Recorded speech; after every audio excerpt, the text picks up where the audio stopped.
पिछले क्लास में न्यूटन गति के दूसरे नियम और संवेग के बारे में पूरा समझे थे, याद है ना सबको। आज हम लोग इंपॉर्टेंट टॉपिक इसमें देखेंगे, law of conservation of momentum, संवेग संरक्षण का सिद्धांत। नीचे लिख दीजिए, संवेग संरक्षण का सिद्धांत।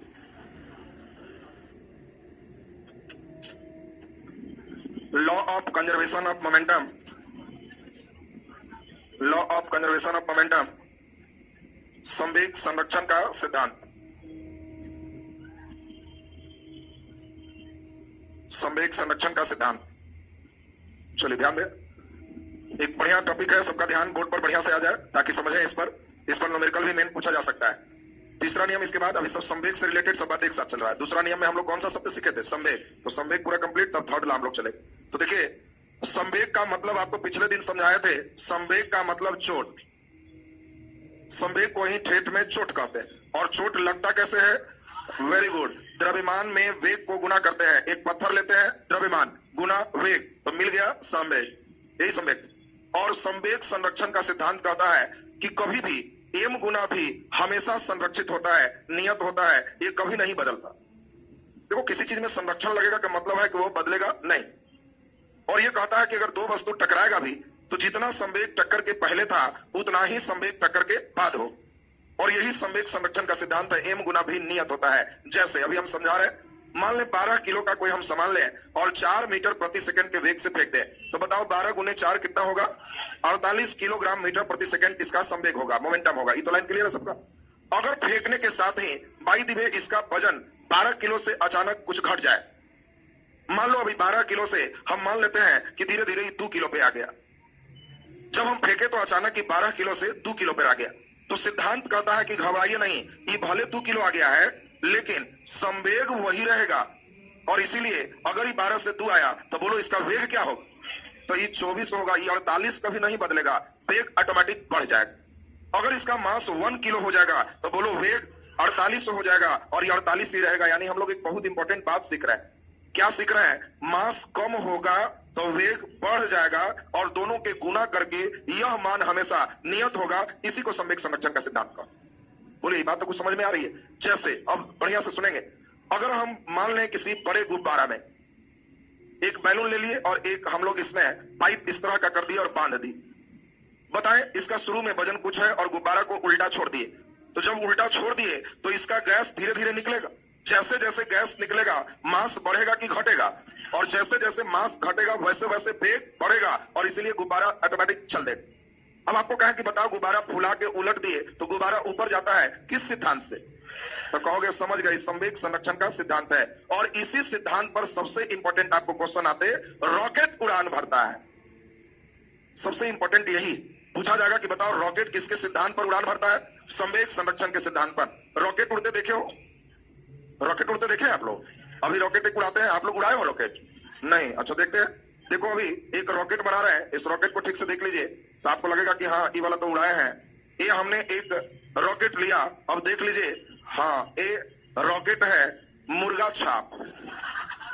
अरे ये भी रॉकेट ही ना है। इन लोग रॉकेट बोले तो बड़का रॉकेट सोच रहा। अरे आसमान तारा को भी इंग्लिश में क्या कहते हैं? रॉकेट का। वो भी यही सिद्धांत। तो आपको ध्यान देना है, जैसे ही टाइमर में आग जलाते हो, ये टाइमर है, आपको टाइमिंग देता है भागने का, तो इसमें जैसे ही आग जला दिए, इसका निचला हिस्सा कमजोर बनाया रहता है। ये टाइमर अंदर के बारूद में आग लगाता है और जैसे ही आग जला तो ये फैलना चाहता है और जैसे ही फैला तो मास घट गया और मास घट गया तो वेग बढ़ गया। छोड़े थे नीचे, चल दिया ऊपर। फिर एक ऊपर में भी टाइमर छोटा होता है और इसको टाइट पैक करता है कि ये खुले नहीं। और जैसे ही ये टाइमिंग ऊपर इसमें आग लगा तो यहाँ ये भाग नहीं पाया तो ब्लास्ट कर गए। तो आप बड़ा खुश होते हो कि छोड़े नीचे थे और धड़ाम से ऊपर किया। देखिए, ये रॉकेट का प्रिंसिपल था। इसी थ्योरी पर हम लोग जो आप सोच रहे थे अब उसको भी बना दें। आपका भी सोचना सही ही था। रॉकेट बोलते ही आप यही वाला बैठ के सोच रहे थे, INDIA, आप मार के नीचे चला दिए। आप यही वाला सोच रहे थे ना, इंडिया का रॉकेट। तो अब बताओ, रॉकेट सबसे ज्यादा स्पीड में होता है नीचे, बीच में, ऊपर। बस ये तुमको सीखना सबसे जरूरी। तुमको सिद्धांत जो सीख रहा है उसका आत्मा पर ध्यान दो। आत्मा यही कह रहा है, आत्मा में कह रहा है कि जो रॉकेट का यह पार्ट जो इंडिया लिखा हुआ देख रहे हो, यह ईंधन है। पूरे नाप तौल के इसमें फिट किया हुआ है कि इतने किलोमीटर पर ही खत्म हो जाए। ओरिजिनल यह सिस्टम है, ये जो ऊपर देख रहे हो। ठीक जितना दूर का ईंधन है ये जल के खत्म हो जाए। और तब ऊपर ये ऑटोमेटिक खुल जाएगा। खुलने के बाद इसमें ऑटोमेटिक सोलर प्लेट फिट है जो पीठ पर चला जाएगा और अंतरिक्ष में कभी रात नहीं होती। हम लोग पृथ्वी पर इधर और इधर घूर्णन से दिन और रात होता है। हम इसको भेजते हैं यहाँ तो इसको 24 घंटा दिन है, इसको रात से क्या मतलब। और इसीलिए सोलर प्लेट से एनर्जी लेके ऊपर करता है। अब बताइए ये जैसे जैसे ऊपर जाएगा तो इंडिया का नीचे वाला पार हो गया, फिर कुछ देर के बाद खाली इन बच गया। बताओ इसका स्पीड कम होगा कि बहुत ज्यादा? क्यों बहुत ज्यादा हुआ? मास कम गया और इसीलिए सबसे ज्यादा रॉकेट को लास्ट चरण वाला ईंधन सबसे दूर तक ले जाता है। इसी में आपको सिखाए थे जीएसएलवी में एक क्रायोजेनिक इंजन का यूज करते हैं। वो तीसरे चरण का इंजन है, लास्ट चरण का इंजन है, क्योंकि वहां पे मैक्सिमम स्पीड की जरूरत है और संवेग संरक्षण का सिद्धांत वही कहता है। देखो कोई चीज को तुम सोचोगे कि सर ये तो उड़ा दिए, पटाखा छोड़ते हैं तो ये लीजिए धड़ाम, उड़ा क्यों नहीं? तो उसको हम लोग जान के टाइट बांध देते हैं। तुम देखना पटाखा में रस्सी एकदम फिट टाइट बांधा रहे। टाइट बांधे क्यों? टाइमर में आग लगाए, आग लगाने के बाद बारूद अंदर जला तो फैलना चाह रहा, अगर कहीं धक्का देके निकलता तो ये भागता, लेकिन मौका इसको निकलने का नहीं दिया तो ब्लास्ट हो जाता है और वो बेचारे का चिथड़ा चिथड़ा उड़ गया, एक एक रस्सी टूट जाता है। ये बम ब्लास्ट तुम कर रहे हो। दीपावली में आप लोग ये छोटका पटाखा पता नहीं छोड़े हो कि नहीं, छोड़े होगे तो नाम जानते ही होगे। अच्छा पीड़िया पटाखा, अरे वाह ये लोग तो छोड़ा। अब बताओ पीड़िया पटाखा में इस बार थोड़ा सा रिसर्च मार देना। इस वर्ष क्या करना, अपने प्रकाल बॉक्स से कंपास लेके और 2-3 पीछे छेद कर देना, आराम आराम से 2-3 छेद कर देना और इसको साइड में रखना। किसके लिए? जो मुफ्त का छोड़ने मांगता है, जो आता है हमको भी तो उसको यही वाला देना। तो जब ही दे देगा वो तो फ्री का मांगा है, कहना ना लो तुम भी छोड़ो। अब बताओ खड़ा होकर के और यहाँ झुक के आग जलाएगा। जैसे ही जलाएगा तो हम लोग क्या किए हैं, बारूद जलने के बाद छेद कर दिए और जब छेद किए हैं तो ये गैसेस निकलेगा और निकलेगा तो ये ब्लास्ट नहीं करेगा, इधर निकलेगा तो इधर भागेगा, उसका पैरे में लपटाने लगेगा और एक बार और ऐसा लपटाएगा तो 3 को रखोगे, कहेगा तुम्हारा पटाखा नहीं छोड़ेंगे। अच्छा आप लोग कभी कभी ऐसा पटाखा छोड़े हो कि छोड़े तब फूटा नहीं, भाग गया, तो उस समय आप ये वाला पढ़े नहीं थे तो कहते थे मैदाल है। आपको ये वाला याद होगा, उस समय तो ये पढ़ा नहीं था तो उस समय लगा कि ऐसे मैदान ऐसे भाग जाता है। अब मैदाने का मतलब समझ रहे हो, निकल जाएगा तो भागेगा, ब्लास्ट नहीं करेगा। हाँ टाइट बांध दिए तो ब्लास्ट करे। अब तो हम समझते हैं कि संवेग संरक्षण का सिद्धांत आप लोग एकदम समझ गए हो। देखो प्रैक्टिकल जोड़ोगे तो एकदम संवेग संरक्षण के लिए। और इससे अब न्यूमेरिकल आएगा। न्यूमेरिकल क्या आएगा? बंदूक छोड़ रहे हैं तो आपको ध्यान रखना है जितना संवेग बंदूक का होगा उतना ही संवेग गोली का होगा, दोनों विपरीत होगा कि थर्ड लॉ में चले। बताओ गोली को जैसी फायर करेंगे तो गोली जान के हल्का बनाया जाता है और बंदूक राइफल को भारी बनाया जाता है। किस लिए? ताकि गोली के भार गुना वेग उतना ही हो जितना बंदूक का भार गुना वेग। बंदूक का भार ज्यादा है तो वेग कम हो, गोली का भार कम है तो वेग ज्यादा हो। अब बताओ तुमको कलम के बराबर आकार का बंदूक कोई दिखाए और इतना ही बड़ा इतना ही भारी गोली भी दिखाए और इसके अंदर करके आकार फायर करके चेक करो, बस तो 2 को मरेगा, एक गोली से और एक बंदूक से। हमेशा ध्यान रखना गोली और बंदूक के वजन को चेक करना है। अगर गोली तुम्हारा जितना भारी है उतना ही भारी बंदूक है तो संवेग संरक्षण का सिद्धांत कहता है कि जिस स्पीड से गोली जाएगा उसी स्पीड से बंदूक आएगा। इसीलिए गोला छोड़ना है, गोली की जगह गोला, तो बंदूक की जगह तोप बनाते हैं। ऐसा थोड़ा है कि 5 किलो की बंदूक से 9 किलो की गोली छोड़ दे तो बंदूक जो छोड़ रहा था वो हवा में उड़ने लगेगा। समझ लो इतना बड़ा खतरा हो। तो अब आप लोग संवेग संरक्षण में कुछ क्वेश्चन न्यूमेरिकल जो देंगे वो देखना है। ऑब्जेक्टिव सबको याद हो गया होगा, रॉकेट किसके सिद्धांत पर उड़ान भरता है? संवेग संरक्षण। क्लियर है सबका? नीचे टेस्ट देके लिख दीजिए, law of conservation of momentum में नीचे लिखते हैं, जब 2 वस्तु आपस में टकराते हैं, जब 2 वस्तु आपस में टकराते हैं, 2 वस्तु आपस में टकराते हैं तो टक्कर के पहले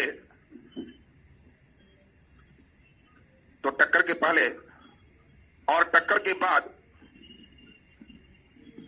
टक्कर के पहले और टक्कर के बाद इसका कुल संवेग समान होता है, इसका कुल संवेग समान होता है। नीचे डबल स्टार लगा के डैश देके लिखते हैं,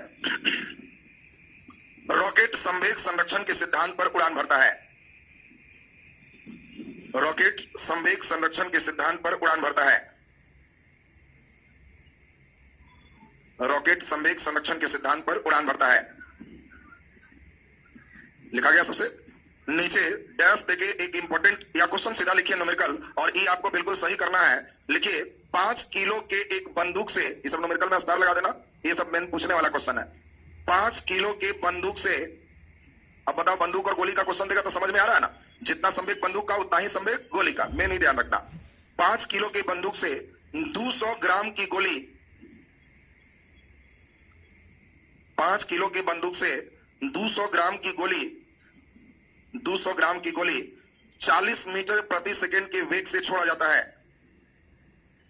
40 मीटर प्रति सेकंड के वेग से छोड़ा जाता है। तो बंदूक द्वारा उत्पन्न झटका, रिटर्निंग ऑफ गन, तो बंदूक द्वारा उत्पन्न झटका का मान बताएं। तो बंदूक द्वारा उत्पन्न झटका का मान बताएं। झटका मीन्स बंदूक कितने वेग से पीछे आएगा। एक चीज सबको समझाएं, कलम रोको, सुनना बढ़िया से। एक क्वेश्चन जहां सीख गया तो इस सब क्वेश्चन में खाली देखोगे मारोगे। 5 किलो के बंदूक से गोली छोड़ रहा है तो परीक्षा में अपने समझ लेना कि बंदूक के भार गुना वेग बराबर गोली के भार गुना वेग। जितना संवेग बंदूक का उतना ही संवेग गोली का। ये पाला लाइन बनाने नहीं आएगा। जल्दी बोलो, बंदूक का भार कितना? 5 गुने भी बराबर गोली का भार 200 ग्राम है तो 1000 से भाग मारोगे क्योंकि किलोग्राम था, और गुने इसका वेग बताओ 40। बोलो अपने से 2 जीरो से 2 जीरो काट दिए तो 5 से 8 बार में काट दिए तो बताइए, ओ 1 जीरो और है जी। अच्छा, तो अब जरा ध्यान दीजिए, तो इसको साफ कर लीजिए। अब बताइए जल्दी से, यहाँ 4 दूना कितना हो गया? 8/5, 1.6 मीटर पर सेकेंड आंसर हो। लगता है समझ में नहीं आया आपको। एकदम अभी बैठ के लिखने का समय नहीं रहा। बंदूक का संवेग ये सब अपने सोचना, m गुना v, m गुना v, एक तरफ बंदूक एक तरफ गोली। जिसका जो देगा दोनों का मान बैठा है, सीधा सेट कर लो। जो कम समझ पा रहा है वो अपना बना दू का गोली करते रहो। बोलिए अगला नंबर इसी तरह का क्वेश्चन दे, बना पाओगे साहब? जल्दी, अगर गोली नहीं गोला छुड़वाते हैं। लिखो 40 किलो के तोप से, अब तो तोप छोड़ने आ गया, अगर बम पटकेंगे बस उसके बाद ही सीख जाएगा।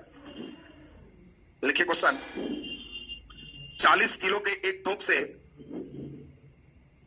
2 किलोग्राम का गोला,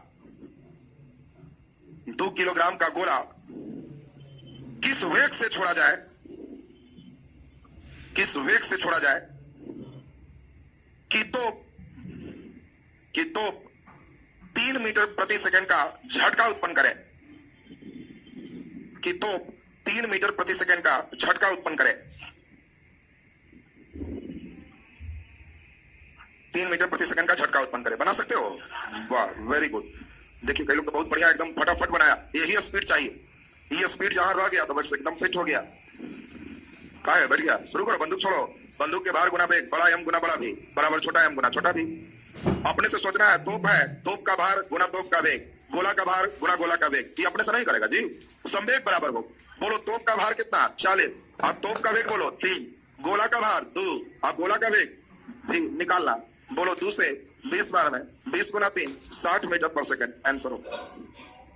लाए थे? थोड़ा चढ़ा दे एक और बम पटक रहे हैं। देखो जरा, लिखो तो, अगर थोड़ा ई बन गया तब तो पहलवान, चांस कम है। लिखिए 4 किलोग्राम के एक बम को, 4 किलोग्राम के एक बम को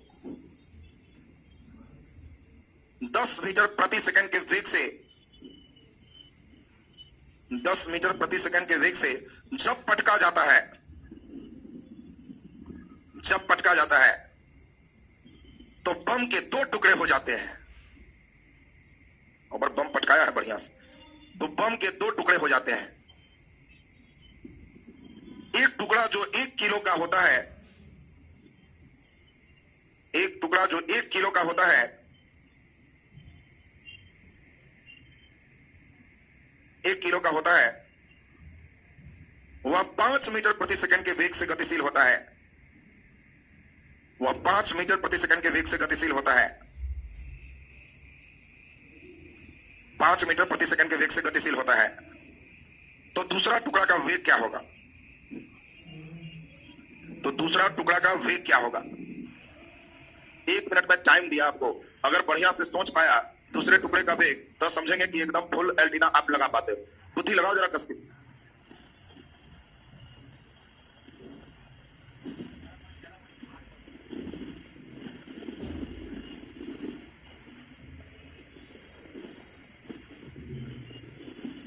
अपने से बनाइए, क्या कह रहा है क्वेश्चन उसको सोचिए।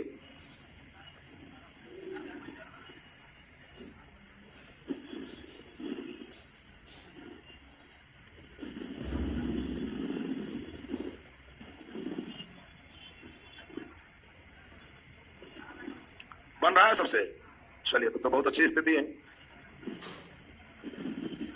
चलिए ध्यान दीजिए, आपको अभी कह क्या रहा है उसको बढ़िया से एक बार सुनिए। जो लोग एक बार ध्यान दे देंगे उनको क्लियर हो जाएगा। पहले एक बार बढ़िया से सुनो क्या क्वेश्चन पे गौर करिए। तो क्या कहता है, 4 किलो के बम को 10 मीटर पर सेकंड से पटके। आपको क्या सिखाया है, टक्कर के पहले और टक्कर के बाद संवेग बराबर होता है। तो बोलो 4 किलो का बम है और 10 मीटर प्रति सेकंड से पटके, तो ये 4 गुना 10 होगा ये टक्कर के पहले का संवेग। ये समझा कि नहीं? जब पटक दिए तो इसके 2 टुकड़ा हुए, एक 1 किलो का तो दूसरा बोलो 3 किलो का। अरे जब 4 किलो का है ही तो एक 1 किलो तो दूसरा 3 किलो।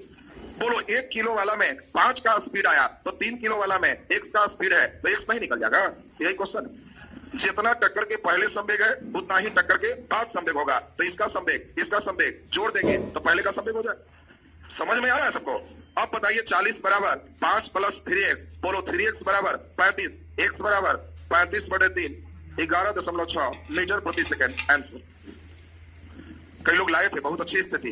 अब पहले ये बताओ, अब बम पटके बंदूक छोड़े तोप छोड़े, डर नहीं ना इसमें लग रहा है? तो लक्षण एकदम सही हो। नहीं तो कई लड़का बंदूक का तोप में पहलवान रहता है, ये वो बम पटका तो डरे अगला पड़े लगता है कि बम पटका रहा है, तो बनने का बात नहीं।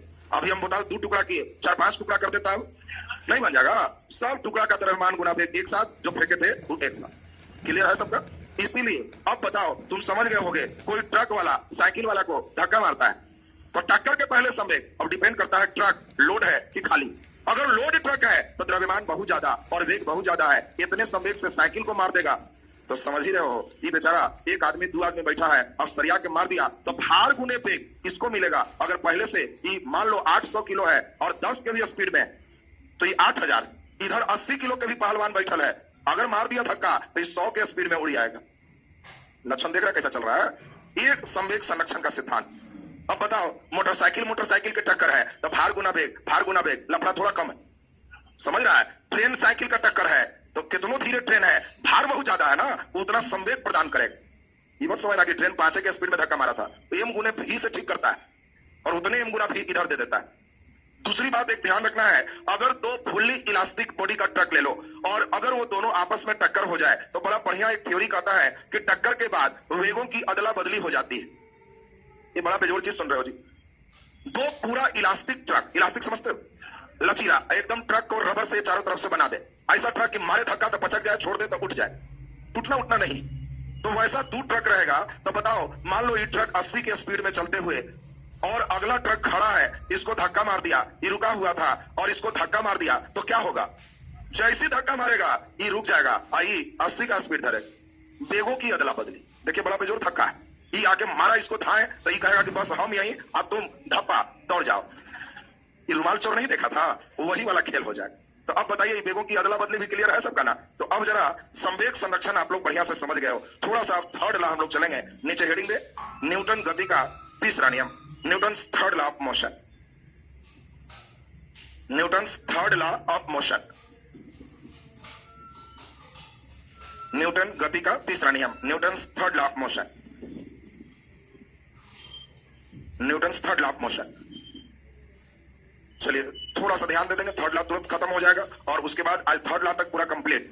थोड़ा सा फ्रिक्शन का टॉपिक भी हम लोग अगर सुन लेंगे तो अब इसके बाद का जो फिजिक्स का लेसन है बेहतर लेसन से अब शुरू हो जाएगा। अगला लेसन हम आपका शुरू ही करेंगे कार्य, ऊर्जा, शक्ति, वर्क, एनर्जी, पावर। उसके बाद सबसे इंपॉर्टेंट लेसन आएगा ग्रेविटेशन। उससे क्वेश्चन रहने की पूरी संभावना है, द्रव्यमान, भार, चंद्रमा पर सब पूरा फ्रीक्वेंसी उसमें बढ़िया से पढ़ना पड़ेगा। तो अब जरा ध्यान से सुने अभी सबको ही। न्यूटन ने तीसरा नियम में बहुत आसान नियम दिया। उसने सीधा कहा each and every action has equal and opposite reaction. उसने क्या बोला? Each and every action has equal and opposite reaction. अब बताओ ये कह क्या रहा है? ईच एंड एवरी माने प्रत्येक, एक्शन क्रिया, हैज रखता है, इक्वल बराबर, एंड अपोजिट विपरीत, रिएक्शन प्रतिक्रिया। प्रत्येक क्रिया के बराबर विपरीत प्रतिक्रिया होता है। एक लाइन का नियम, न्यूटन का तीसरा नियम। अगर कोई आदमी तुमसे पूछ रहा है तो तुमको महामूर्ख समझ रहा है, क्योंकि जानता है एक लाइन का नियम है, नहीं सुनाएगा तो इसको भरपेट लपेटेगा। इसलिए इंग्लिश में भी लिख दिया कि गलती से कोई पूछे तीसरा नियम याद है, each and every action has equal and opposite reaction, तब कुछ नहीं पूछेगा कि भाई तो अंग्रेजी में है तो लगता है तेज है। एक लाइन के अंग्रेजी में फिर हिंदी क्या करना? तो बताओ जितना एक्शन, अगर ये सब नहीं याद है तो कहना एक्शन है इक्वल एंड अपोजिट रिएक्शन, क्रिया के बराबर विपरीत प्रतिक्रिया होती। तुम बताओ नाव पर चढ़ के और किनारे पर कूदो, जितना कस के आगे कूदोगे नाव उतना ही कस के पीछे जाएगा। ये थर्ड लॉ का बेहतर उदाहरण। तुम नाव पर खड़ा होके एक डंडा से किनारे को धक्का दो, नाव जितना कस के धक्का दोगे उतना ही कस के आगे जाएगा। ये एक्शन और रिएक्शन। बोलो एक्शन रिएक्शन तो समझ में आ रहा है? गेंद जितना पटके एक्शन उतना ही ऊपर आया रिएक्शन। हम अपने पैर से जितना जमीन को करते हैं एक्शन, जमीन उतना ही देता है रिएक्शन, तब हम लोग चल पाते हैं। हम लोग के चलने का भी रीजन वही। अब बताओ ना, एक बार हुआ कि सिपाही की बहाली हुई और सबको यही टीचर ट्रेनिंग में सिखा रहा था, प्रत्येक क्रिया के बराबर विपरीत प्रतिक्रिया होती है।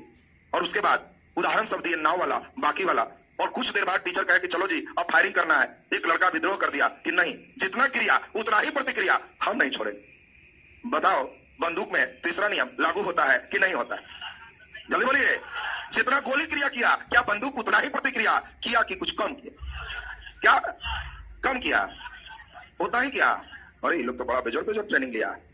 जितना गोली क्रिया करेगा बंदूक उतना ही प्रतिक्रिया करेगा कि कुछ कम, कुछ कम। बार न लाए। थर्ड लॉ कहता है सब जितना क्रिया हमेशा बराबर विपरीत प्रतिक्रिया। गोली में अभी न सिखाए जी, उसका क्रिया संवेग के पदों में। गोली का भार गुना वेग वो क्रिया है और बंदूक का भार गुना वेग प्रतिक्रिया है, और जितना क्रिया हुआ उतना ही प्रतिक्रिया है। बोलो बात समझ में आ रहा है? ये नहीं कहना कि नहीं बंदूक में नियम नहीं लगता है। एक बार हुआ क्या, थर्ड लॉ को थोड़ा और समझ लें एक दो उदाहरण से, और तब दो तीन क्वेश्चन से आपको पूछेंगे। क्वेश्चन इतना अच्छा आएगा कि आपका दिमाग ठीक कर देगा। उनको कहेगा न्यूटन गति के तीसरा नियम में क्रिया और प्रतिक्रिया एक ही वस्तु पर लगता है, अलग अलग पर लगता है, कहा नहीं जा सकता है। शुरू हो गया क्वेश्चन। अच्छा, अलग अलग पर लगता है, एक ही पर लगता है। अच्छा अभी आएगा, पहले समझो, पहले ध्यान दीजिए। अब एक बार हुआ क्या, अभी एक फिगर देखे तो थर्ड लॉ और बढ़िया समझ पाएंगे। अब इसमें ध्यान दीजिए, इस फिगर पर थोड़ा सा समझने का प्रयास करें तो आप सीख जाएंगे क्या कहना हम चाह रहे हैं। ध्यान दीजिए, इसमें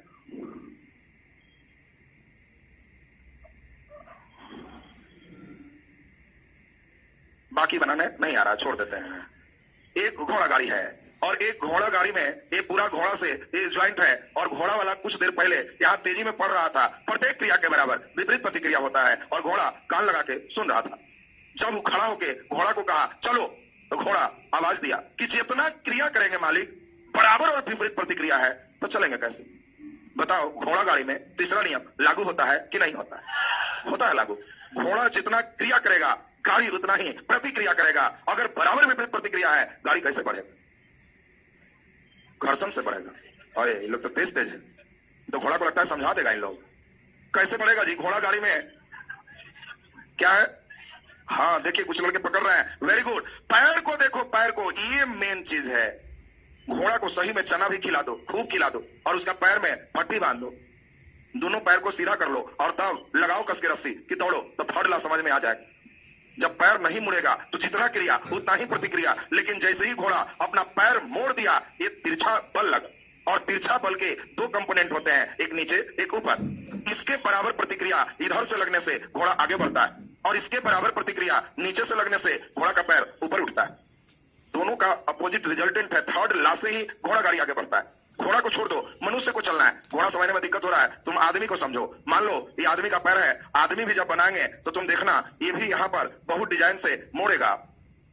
ध्यान दीजिए, ये आदमी का पैर हमने बनाया, तो बताओ आदमी को भी चलना है तो उसके चलने की स्थिति देखो, ये पैर मुड़ा है।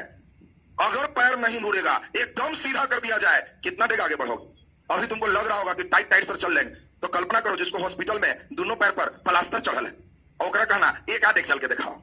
एक डेग जिसका दोनों पैर में प्लास्टर है ना, कहना एक डेग चलो। देख रहा हूं गोदी में टंगा के जा रहा है, चल नहीं सकता। तुम कहना ताकत कम है, अनार वाला जूस ला दें। बोलो अनार वाला मारेगा, क्या चल पाएगा? नहीं। क्यों नहीं चल पा रहा है? क्योंकि जब तक पैर नहीं मुड़ेगा थर्ड लॉ लागू नहीं होगा।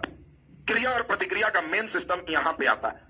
अब तो तुम समझ रहा होगा कि हम लोग का जो भी चलना है सब किसके कारण है? Third law. और पैर का मोड़ना कितना इंपॉर्टेंट है ये तो क्लियर हो गया होगा सबसे। नीचे जल्दी से लिख दीजिए, तीसरा नियम में, न्यूटन गति का तीसरा नियम, प्रत्येक क्रिया के बराबर और विपरीत प्रतिक्रिया होता है। प्रत्येक क्रिया के बराबर और विपरीत प्रतिक्रिया होता है। प्रत्येक क्रिया के बराबर और विपरीत प्रतिक्रिया होता है। नीचे जैसे जब किसी नाव से किनारे पर कूदते हैं,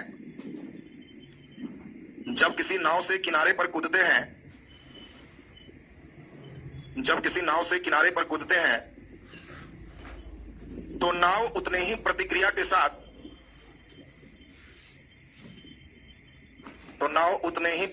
साथ पीछे की ओर चला जाता है। नाव उतने ही प्रतिक्रिया के साथ पीछे की ओर चला जाता है। नीचे डैश देके लिख दीजिए, जब किसी गेंद को नीचे पटकते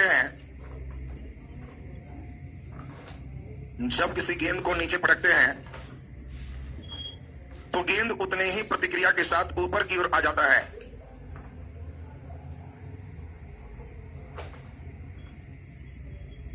गेंद उतने ही प्रतिक्रिया के साथ ऊपर की ओर आ जाता है। चलिए, 2 ऑब्जेक्टिव है जिसका आंसर सोच के आपको करना है। पहला क्वेश्चन लिखिए, घोड़ा गाड़ी चलता है।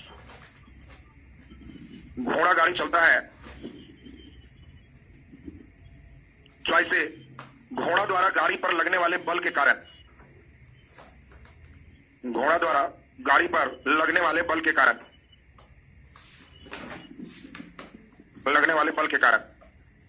चॉइस बी, घोड़ा के पैर द्वारा पृथ्वी पर लगने वाले बल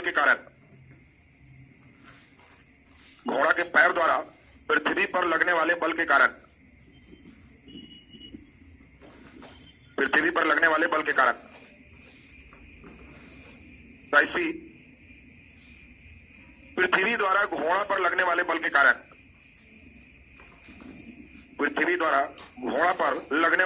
कारण। और चॉइस डी, आदमी द्वारा लगाम खींचने के कारण। दूसरा क्वेश्चन, इन 2 को बना दिया तो समझेंगे कि बुद्धि ठीक है। न्यूटन के तीसरा नियम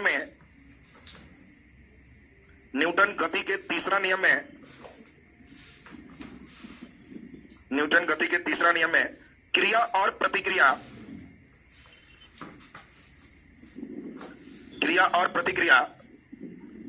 नीचे चॉइस ए, एक ही वस्तु पर होता है।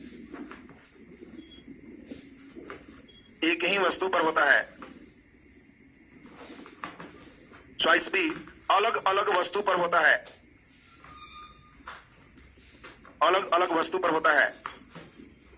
सी, कुछ कहा नहीं जा सकता है।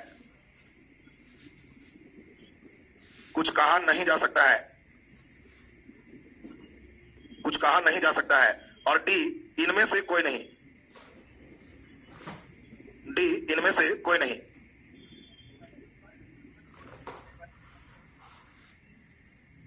कौन सा, कहां से?